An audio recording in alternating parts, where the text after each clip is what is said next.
Hello, everyone, and thank you for joining me for today's edition of Arkansas Alive. All week we've been teaching on the 7 pillars of wisdom. Wisdom and understanding, knowing what God knows. Oh, it's a powerful teaching, and I encourage you to stay tuned for today's edition. So, don't go anywhere. Stay tuned. Arkansas Alive starts right now. May I read to you one more time the text that we're studying on the 7 pillars of wisdom. Go to Proverbs chapter 1, verse 1. The Proverbs of Solomon, son of David, king of Israel, to know wisdom, instruction, to perceive the words of understanding, to receive the instruction of wisdom, justice, judgment, equity, subtlety, to the simple, to the young man, knowledge and discretion. A wise man will hear and increase learning. A man of understanding shall attain unto wise counsel. The understanding of a proverb, the interpretation, the words of the wise, their dark sayings. The fear of the Lord is the beginning of knowledge, but fools despise wisdom and instruction. Let me keep reading for just a minute here. My son, hear the instruction of your father, and forsake not the law of your mother. For they shall be an ornament of grace unto your head, and chains about your neck. Not chains of bondage, chains of decoration. Here is the main issue that we're dealing with in our culture today. The loss of the family. The mother and father in the family. Both of them have key positions. Not one is greater than the other, but they work together to provide a God-fearing family. And that's the problem in the culture today. Notice, it said, son, hear the instruction of your father. The father is the instructor. The mother is the one that is going to display the law, not the law like we think of the law, punishment, not the Old Testament law, but she is going to set down the principles, the guidelines. My mother came from a long line of strong women. My grandmother Chauvin, my mother's mother, and then grandmother Caldwell, my father's mother. Both were strong women. I have a picture of my grandmother Caldwell. Of course, her maiden name was Zimmer, in South Louisiana. My grandfather Caldwell taught my grandmother in school. Of course, she just had a one-room schoolhouse in those days. This was early 1900s. And he taught her in school. And then when he was 18, I think she was about 15, they married. Well, my grandmother, I have a picture of her. She's standing in front of their old farm shack, really what it was. It was a 5-room shanty. I mean, it was a shotgun house where they breezeway through the middle. And she's got a baby in one arm and a butter churn in the other. Now, the baby's not hers. The baby is her baby's sister, because her parents both died, and she had to raise the siblings. And she's standing there by the porch, and she's churning butter, and she's got that baby. Well, I used to love to sit and talk to her because I wanted to know what she knew. I learned from her. And my grandfather, he worked on the farm, of course, and then they got married when they were just in their teens. My grandmother Chauvin, my mother's mother, she was a preacher, and she would travel the world. In fact, when my grandfather died, she sold the farm and traveled around the world. She was a very strong woman. This was the law of the mother. I mean, they taught how things should be done, what should be done. Not controlling and dominating, but if you wanted to set any rules, you go to Mama. Daddy was the instructor. He would show you how to do this, how to do that. My grandfather Caldwell was a carpenter. He built his own furniture in his own house. My grandfather Chauvin, my mother's father, he was a farmer and a rancher up in North Little Rock. In fact, there's a subdivision up in North Little Rock that was named after them because that was their 40-acre farm. If you live in North Little Rock, up Levy area, and you live up around Chauvin Drive, Chauvin, Chauvin Drive, that was my grandparents' farm, my mother's family farm. I used to spend summers up there.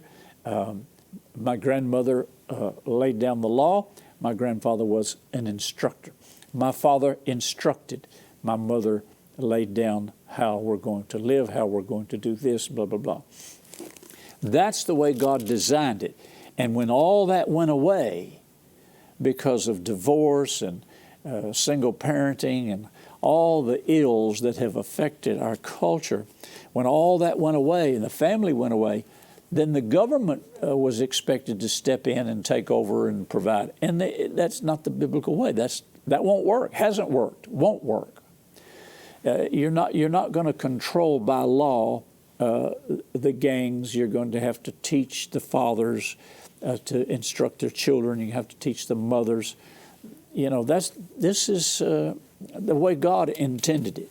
So he said, the fear of the Lord is the beginning of knowledge. Hear instruction of your father. Forsake not the law of your mother. Now, let's go back to the story that I was telling you yesterday. We were dealing with the 7 pillars of wisdom, and we got down here to where it says, where did I lose my place here? We're reading, Proverbs 1, 2 through 4 list the 7 pillars of wisdom. And we got down to discretion. In verse 4, to give subtlety to the simple, to the young man knowledge and discretion. Now, that word discretion, and I defined it for you, and I was telling you a story about Brother Hagin, means circumspect, the quality of making responsible and careful decisions, thoughtfulness. It's kind of cause and effect. If you make this decision, this is going to happen. If you make this decision, this is going to happen. If you don't make a decision, when I was in college, I took a course called Logic, and there was a learning curve in there that said decision by indecision.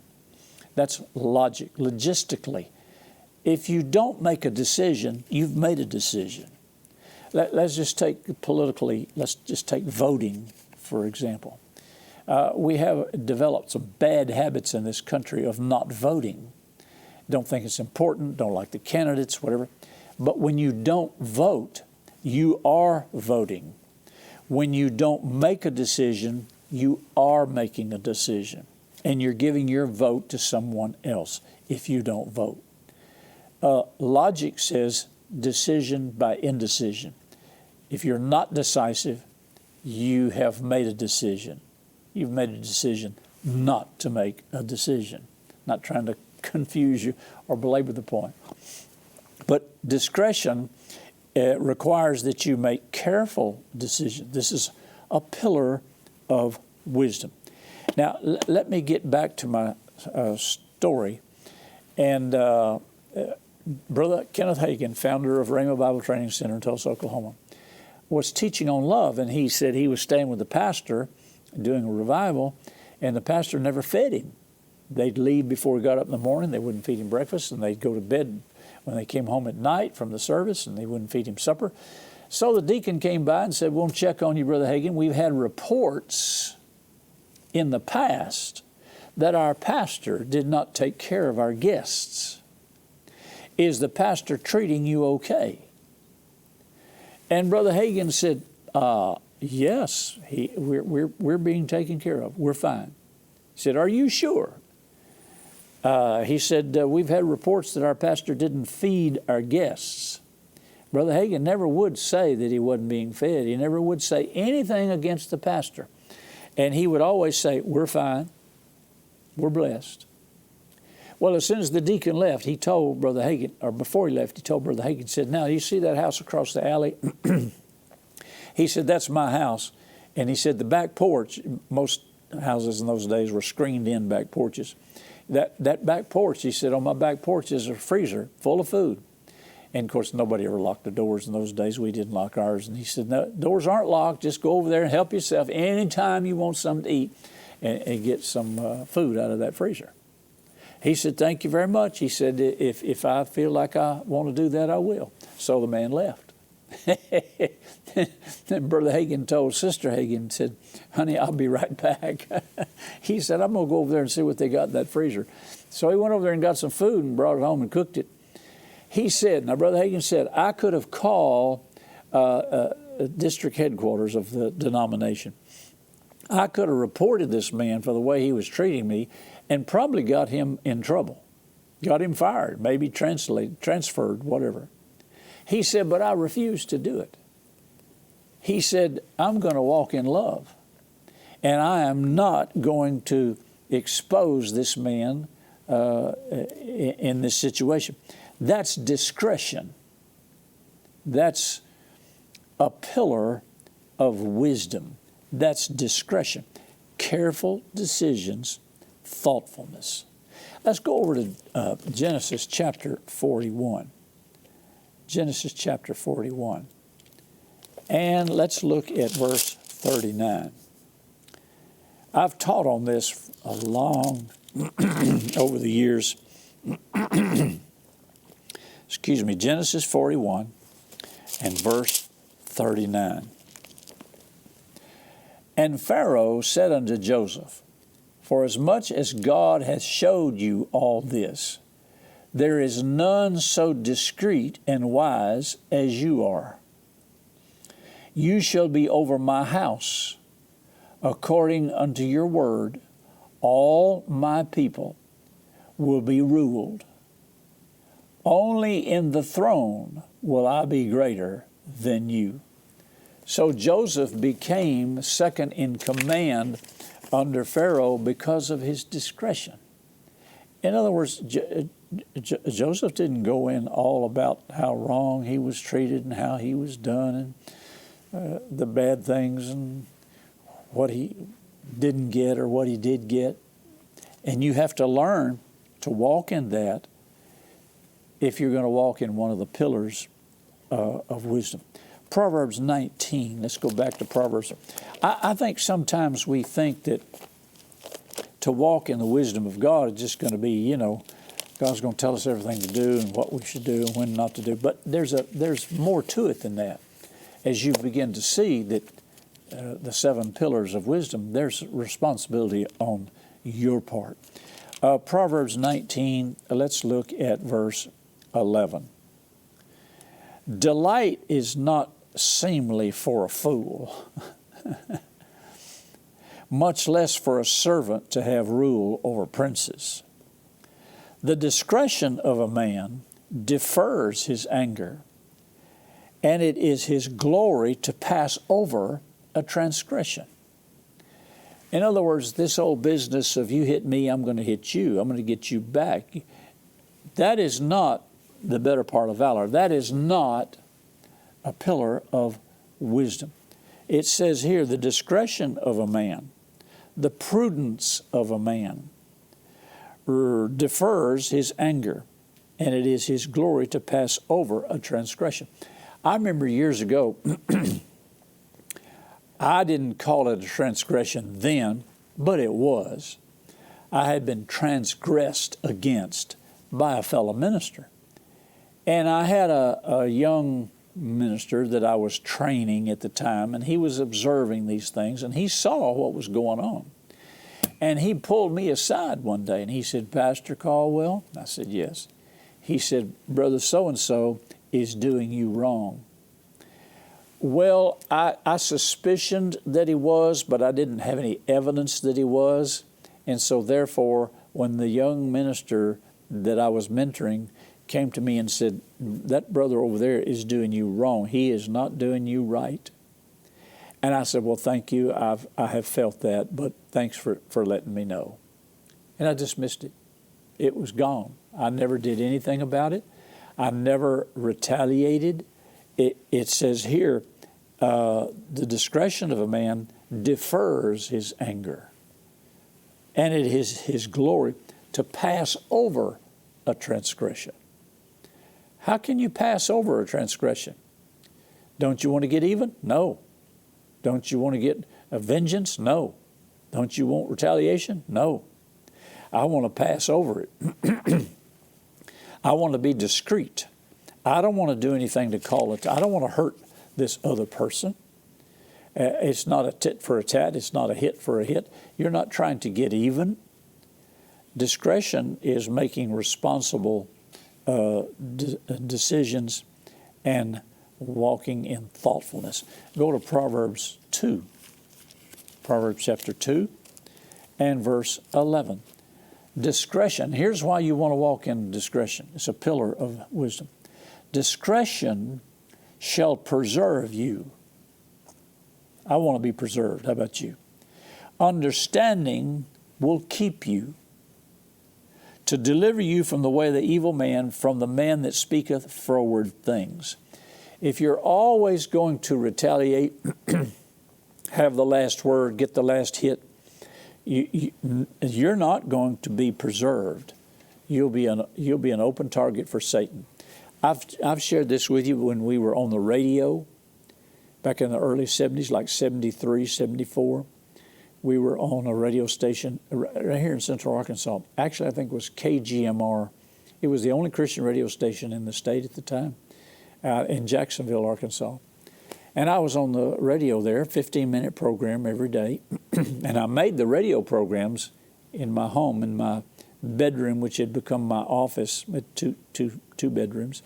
I made one of them into a office, and I lined the closet with egg cartons for soundproof. And I got these egg cartons from a man that raised chickens and sold eggs. And some of the egg cartons still had feathers on them. But I stapled them on the wall. It was my it was real cheap soundproofing. And I would make my radio programs in that closet, and then I'd take them out the radio station and they'd play them.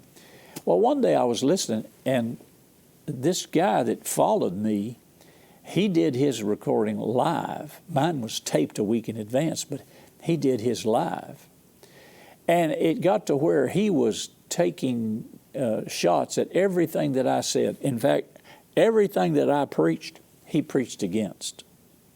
If I said there was healing for today, he said healing's not for today. If I said God wants to bless you, he said God doesn't want to bless you. I mean, he would counter everything that I said with a negative statement. And one day I got this cassette in the mail. And he had been talking about me and said, this Caldwell fella, he said this and he said that. He said he's been eating too much pizza. He doesn't know what he's talking about. And he sent me the tape. I listened to it.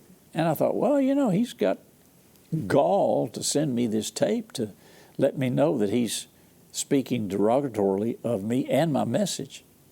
So now what are you going to do about it? Nothing. I prayed for the man. I asked the Lord, I said, what do I do? He said, you pray for him, you intercede for him because he needs it. He's opened himself up to the devil. The Bible says, touch not God's anointed. Don't criticize your brother. Don't judge your brother. Judge not lest you be judged. And so I said, okay, discretion shall preserve me, understanding shall keep me. I answered the guy. I never went on the air and countered him. I never wrote him. I never apologized. I never tried to make an excuse. I just went on teaching the Word. I have no idea where that guy is today. But you can see what God has done and used our ministry to minister to people around the world now through Roku and live stream. So discretion is the better part.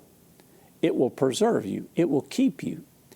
And over the years, people may say things against you, lie about you, but you don't need to take revenge. The Bible says this is part of wisdom. It says discretion will keep you. Now, let's go on. I want to read you some statements from the Scriptures about the pillars of wisdom. You know, Solomon in 1 Kings 35 through 15, he asked God for an understanding heart. That's what he wanted. He wanted wisdom and understanding. He wanted an understanding heart so he could judge the people like God would judge the people. And I wrote these in my notes. Solomon was only 12 years old when he was anointed to succeed his father David. But he could understand the braying of donkeys, the chirping of birds. Solomon wrote 3 big works in the Bible: Song of Solomon, Proverbs, and Ecclesiastes. He not only pursued wisdom and understanding for himself, but for others to understand. He wanted to understand other people. Go to Proverbs 3 and verse 18. Wisdom, she is a tree of life to them that lay hold upon her, and happy is every one that retaineth her. The Lord by wisdom hath founded the earth, by understanding hath he established the heavens. So, wisdom, according to the Bible, will help you make right decisions. The Torah, the first 5 books of the Bible, was God's own wisdom and blueprint for creation. Proper understanding, the application, would enable you to bring the dead back to life. I mean, if you understood how the universe works, you can see this over in Mark chapter 5, verse 35. Go over there with me. Mark chapter 5 and verse 35. And Jesus said to the woman, Daughter, your faith hath made you whole. This is the woman that said, if I can touch the hem of his garment, I'll be whole. He said, Daughter, your faith has made you whole. Go in peace and be whole of your plague. And while she was speaking, now here it is, listen to this. The ruler of the synagogue, a runner from the ruler of the synagogue said, there's a certain, my daughter is dead. Why trouble the master anymore? And as soon as Jesus heard this, he said to the ruler of the synagogue, Don't be afraid, only believe. And he allowed no man to know him, to follow him, except Peter and James and John, the brother of James. And he came to the house of the ruler of the synagogue, seeth the tumult, and them that wept and wailed greatly. These were paid criers. And when he was come in, he said, Why make you this ado and weep? The damsel is not dead, but sleepeth. And they laughed him to scorn. But when he'd put them all out, he took the father and mother of the damsel and them that were with him, and entered in where the damsel lay. He took the damsel by the hand and said unto her, Talitha cumi, which being interpreted is, Damsel, I say unto thee, arise.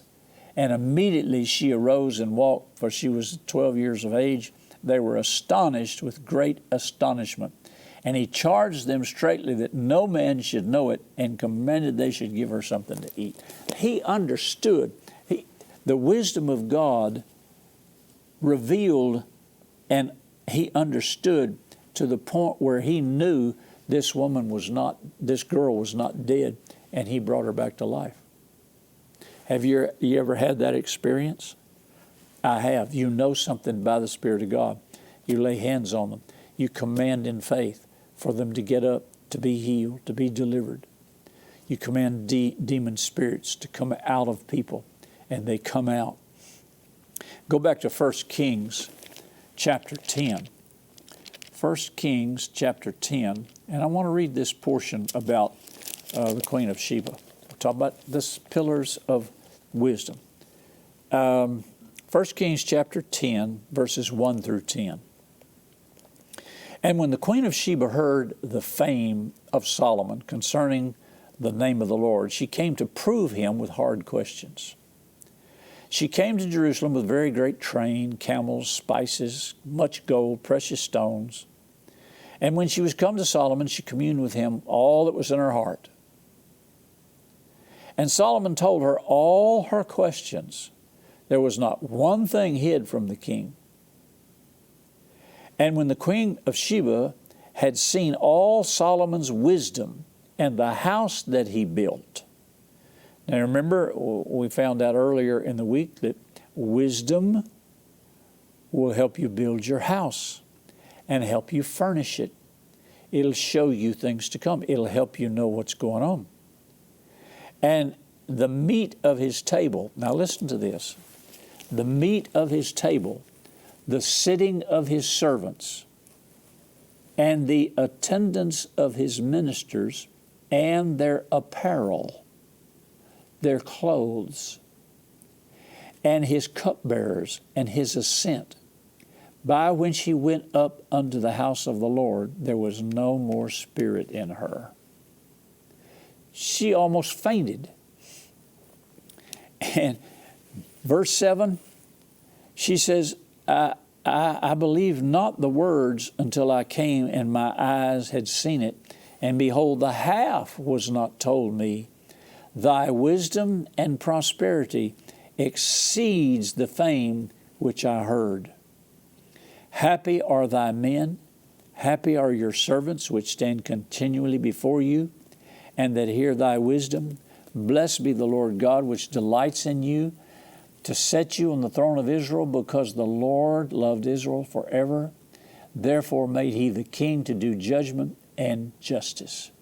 And she gave the king 120 talents of gold, precious stones. There are no more such abundance of spices than which she gave. And it amounted to millions of dollars, and you can plainly see that she was blessed by Solomon's wisdom. Now, I want to finish this tomorrow, and I want to talk to you about Solomon's desire, Solomon's achievement. Solomon was the wisest man that ever lived until Jesus came along. So join me for tomorrow's Arkansas Alive, and we'll finish this 7 pillars of wisdom.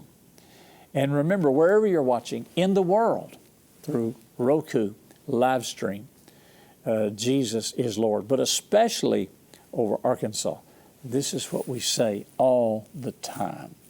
So join me for tomorrow's Arkansas Alive, and remember, Jesus is Lord of Arkansas. And wherever in the world you're watching, too. Send your questions, comments, and testimonies to Happy Caldwell at Post Office Box 26207, Little Rock, Arkansas 72221, or email happycaldwell@vtntv.com.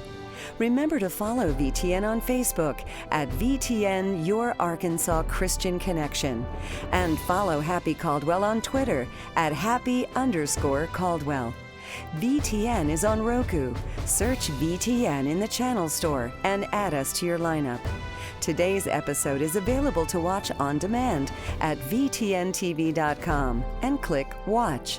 You can also watch VTN via live stream at VTNTV.com.